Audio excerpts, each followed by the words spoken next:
Viewer discretion is advised. I saw it, Doctor. You believe me, don't you? That man. No, whatever that thing was. I watched it eat my friend. Well, not really eat. More so it swallowed him whole. His screams echoed out of its widely stretched mouth as he was being consumed. How could something so gaunt and freakish possess an appetite like that? Or even be that strong? I hate that it resembled a human because it clearly wasn't. An abomination was what it was. But the one thing I couldn't get over, the one thing that's giving me nightmares about that terrible night, was that sack. It carried a sack, Doctor. Its long and ancient hand gripped it tightly like it was trying to protect whatever was inside as it feasted on my friend. What the hell was in that sack? It looked heavy. That thing used the sack to bludgeon him over and over again until he's dead. But why didn't it kill me? How am I still alive? Oh God, David, I'm so sorry. Hello everybody, I'm the Rubber. Today we bring you SCP Foundation Keter Class Object SCP-050-PT. SCP-050-PT, also known as the Sack Man, is a humanoid entity currently contained by the Foundation at an undisclosed national park at the bottom of a deep mineshaft. Standing at a staggering 18 feet tall, 050-PT resembles an elderly man of European descent. However, while vaguely human, this entity is gaunt, yet oddly muscular, specifically its jaw muscles and the surrounding bone structures. These muscles are built in a way that allows its jaw to open at a 120-degree angle to swallow its prey whole, similar in the way a snake would. Furthermore, its neck and respiratory system are extremely deformed in the sense that they both measure around 31 inches in diameter. These deformations also help in the swallowing of its prey, humans. Much like many other anomalies, 050-PT holds great disdain for humans and will become hostile upon seeing one. It will then stop at nothing to hunt down said human, capture them, and consume them. 050-PT has been observed to shrug off bullets as though they were pebbles and appears to be ambivalent towards pain in general. This is according to an SCP security personnel who helped trap it in the aforementioned mineshaft. In other words, once this anomaly has set its eyes on you, there is little that can be done to save yourself.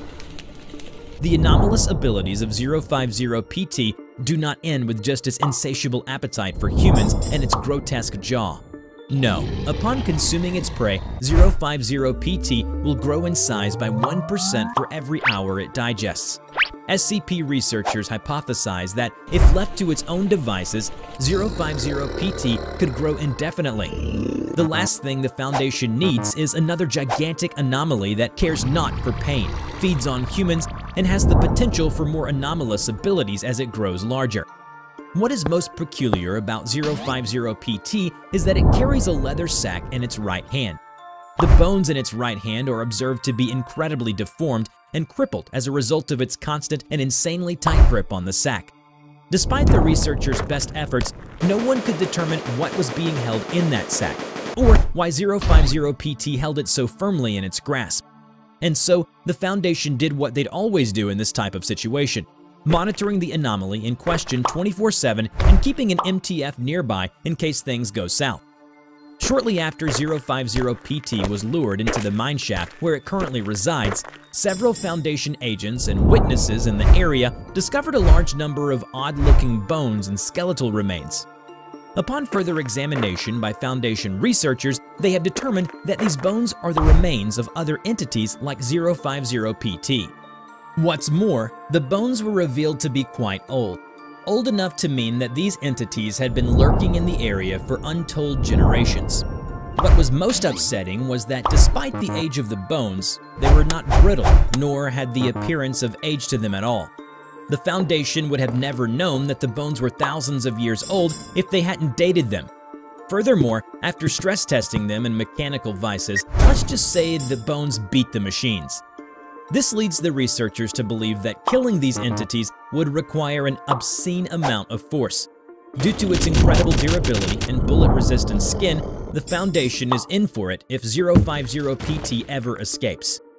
Just outside 050-PT's containment mineshaft, Guardsman Raquel and David were complaining about the very anomaly held within.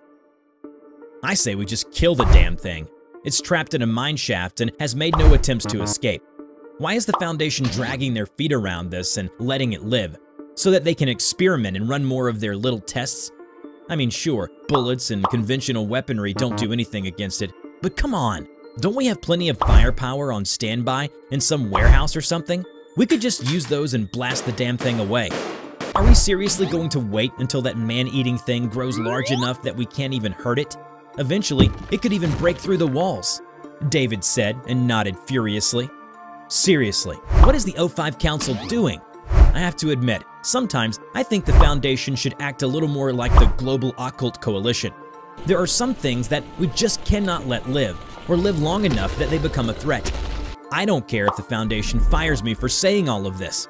I know I'm right. My body trembles every time I'm on duty here alone. I know how deadly it is without even being next to it. Hell, the last time I went by it, it groaned loud.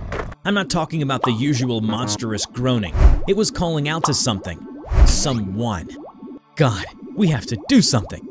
Okay, you know what? Hear me out. I have a plan. Tomorrow, I'm gonna sneak some extra firepower with me. Then, I'm gonna go in there and kill the damn thing for good. You in? You kidding me? Of course I'm in. We'll say, it's an accident or something. You idiot. How is it to be an accident when it's gonna be filled with bullet holes? But it doesn't matter, because after that, I'm gonna switch sides to the GOC. Oh, I'm coming with you too then. The Foundation's policies are lame anyway. The next night, after they reported in with their commanding officer, they took out the gear that they had stashed nearby. Alright, this should be enough. A 50 cal anti-material rifle, a deployable turret, and some explosives. But there's only one rifle. What about me? I can't do anything with this standard issue crap. David took out his pistol and scoffed at it. Raquel only smiled. And you won't have to. Just carry the gear and follow my lead, yeah? Just plant the turret in C4s when I tell you to. Alright, enough dilly-dally, let's move. They entered the mine with Raquel leading with one hand holding a flashlight and the other cradling the rifle clumsily. They moved slowly as they could only see what the flashlight illuminated in front of them. Ugh, come on, how deep does this mine go? They could hear nothing aside from their footsteps and the equipment's clanking on David's back. Suddenly, they heard a faint growl. Shh, wait, you hear that? Yeah, I think we should go back now. Don't be foolish, we can't go. Wait, I think it's coming this way. Hold this. Raquel shoved the flashlight into David's hand and aimed the rifle in front of him. He stilled himself and waited in anticipation as the sound of footsteps and groaning were getting closer. Suddenly, 050PT's face emerged from the darkness, catching them off guard. Its unblinking sallow eyes stared at them. Holy cow! Raquel hastily pulled the trigger and missed. The gunshot was so loud that it startled both of the men, but 050PT was unfazed by it and advanced towards them. Panicking, Raquel struggled to operate the rifle's bolt. He threw it aside and ran for it. He pushed past David, who fell onto the ground. Wait, where are you going? Don't leave me here! Raquel cursed as he ran, never looking back. The mine was like a maze, and soon enough, he arrived at a dead end. Ah, damn it all! Is that you, David? He heard footsteps catching up to him. Then it slowed down. It was an out-of-breath David. Raquel, don't leave me. Ah! David fell to the ground as 050PT smashed its sack against him from behind. Its movements were slow and deliberate. David reached out towards Raquel and was immediately smashed on his back by 050PT using its sack over and over again. When he was down for good, 050PT lifted his body and began to swallow him whole. Raquel could only watch. Oh my God. David, I'm so sorry. He fainted soon after. When he woke up, he found himself strapped to a bed, surrounded by multiple Foundation personnel. I see you've regained consciousness, Raquel Santoro. And with that, let's begin, shall we? Tell me, what were you doing in the containment mine shaft? And what happened to your partner? Remember to check out my new animation channel, The Rubber Talks, where I share my life story, thoughts, and opinions. Just click on the link in the description to enter the Rubber's world. I hope you enjoyed today's video. Which SCP do you want to see in the next video and why it is interesting? Let us know in the comment below. We will draw your story and share it with the world. Don't forget to click like, subscribe to the channel, and hit the bell. Please share it to your friends if you like this video. Thank you so much for watching, and we will see you in the next video. Bye-bye.